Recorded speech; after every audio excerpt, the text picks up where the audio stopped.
आज के इस वीडियो में हमने देखना है डेफिनेशन ऑफ हेल्थ। आपके कोर्स कंटेंट में उन्होंने हेल्थ की डेफिनेशन पूछी है और आपने जस्ट डेफिनेशन ही करनी है। ये बुक में नीचे 8 साइंस ऑफ हेल्दी रूटीन जो लिखी हुई हैं ये जस्ट इन्फॉर्मेशन के लिए हैं, ये आपने याद नहीं करनी, जस्ट आपने डेफिनेशन करनी है। इस वीडियो में मैं आपको डेफिनेशन समझाऊंगी, लेकिन ये साथ जस्ट फॉर आपके नॉलेज के लिए है, ये आपने याद नहीं करना। डेफिनेशन ऑफ हेल्थ की बात करें तो जो वर्ल्ड हेल्थ ऑर्गेनाइजेशन है उसने हेल्थ को किस तरह डिफ़ाइन किया है। Health is a state of complete physical, mental, spiritual, social wellbeing and highest attainable standard of health is one of the fundamental rights of every human being without distinction of race कहते हैं नस्ल को, religion, मज़हब, political belief, सियासी अकीदा, economic और social condition, not merely the absence of disease और infirmity. ये एक ही डेफिनेशन और बड़ी कॉम्प्रिहेंसिव डेफिनेशन है। वो ये कहते हैं कि हेल्थ के ज़िम्रे में ना सिर्फ फिज़िकल हेल्थ आती है बल्कि मेंटल, स्पिरिचुअल और सोशल हेल्थ, ये चारों चीज़ें हेल्थ के ज़िम्रे में आती हैं।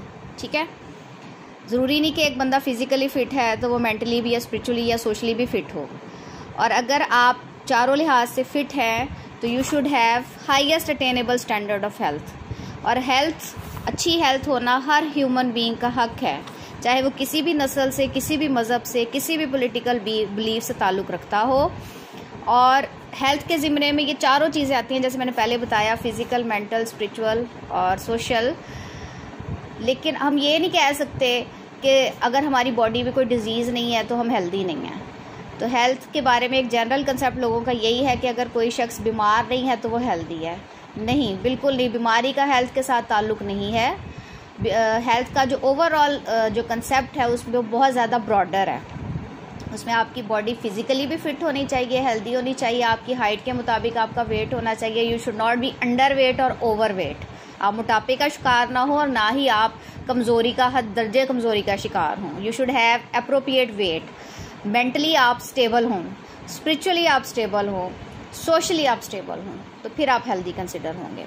अब नीचे के मैंने साथ लिख भी दिया है कि जस्ट फॉर नॉलेज है, या आपने इन्फॉर्मेशन के लिए इसको करना है, जस्ट आप डेफिनेशन एग्जाम के पॉइंट ऑफ व्यू से करेंगे। अब science of a healthy routine क्या है। Eating management for body, try and listen to your body when it comes to eating. The simple behaviour is a characteristic of healthy eating. It sounds really mindless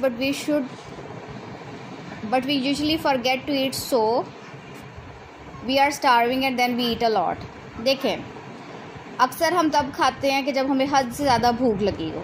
तो फिर जब हमें हद से ज़्यादा भूख लगी होती है तो हम एकदम ही ज़्यादा खाना खा लेते हैं, जो हमारे मेटाबॉलिज्म के लिए ठीक नहीं है। फिर हम ओवर ईटिंग कर लेते हैं। तो वो कहते हैं कि वक्फे वक्फे से, लेकिन थोड़ा थोड़ा खाएं ताकि आपका जो स्टमक है वो भरा रहे। And we are eating mindlessly in front of the TV. अक्सर ये देखा जाता है कि लोग जो है तो जब शदीद भूख लगी हो तब खाना खाते हैं, या फिर टीवी के सामने बैठ जाते हैं और अनकॉन्शियसली ज़्यादा खा लेते हैं। A healthy relationship with food is trusting your internal science, not external ones, to decide what and how much to eat. Internally आप देखें कि आपको कितनी खुराक की ज़रूरत है और कितने आपने दौरानिए के बाद खानी है। क्वालिटी डाइट फॉर हेल्थ, आपकी जो डाइट है उसमें कौन कौन सी चीज़ें होनी ज़रूरी हैं। It must have enough vitamins and nutrients. उसके बाद है enough diet for your body, ये नहीं कि आप अंडर न्यूट्रिशियस हों। आपकी जो डाइट है वो अच्छी होनी चाहिए, आपकी बॉडी को जितनी रिक्वायर्ड है हाइट के हिसाब से, एज के हिसाब से आप उतनी लें। अक्सर आप जब ओल्ड एज में चले जाते हैं तो आप हद से ज़्यादा खाना नहीं खा सकते। आपको उतना खाना, या ज़्यादा तली हुई चीज़ें नहीं खा सकते, आप उतना खाना खाएँ जितना आप हज़म कर सकते हैं। बॉडी फिज़िक ये भी बड़ी मैटर करती है एक हेल्दी उसके लिए रूटीन के लिए। उसके बाद है सोशल एंड इमोशनल एम्पावरमेंट।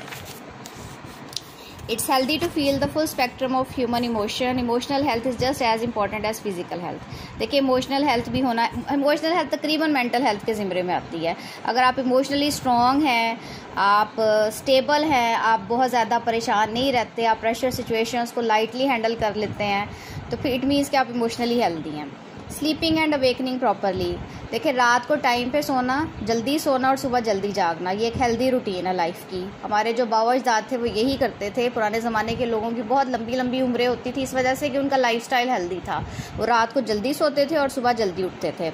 अब ये देखा जाता है कि रात को लोग लेट सोते हैं, लेट नाइट सोते हैं, और सुबह जो है वो लेट इन द मॉर्निंग उठते हैं। तो ये जो है ये रिस्क फैक्टर है, इससे आप मोटापे का शिकार हो सकते हैं और डायबिटिक हो सकते हैं। आजकल अगर आप देखें तो हर 10 में से एक बंदा डायबिटीज़ का शिकार है, मिडिल एज के जो स्पेशली लोग हैं। तो ये हेल्दी लाइफस्टाइल के लिए ये बहुत बड़ी हिंड्रेंस है कि अगर आप रात को देर से सोते हैं और सुबह देर से उठते हैं। तो एडिक्वेट स्लीपिंग पीरियड, आपकी मिनिमम जो स्लीपिंग पीरियड है वो 7 to 9 आवर्स होना चाहिए। Falling asleep in an average amount of time, roughly 10 to 20 minutes is a sign that your sleep is pretty good.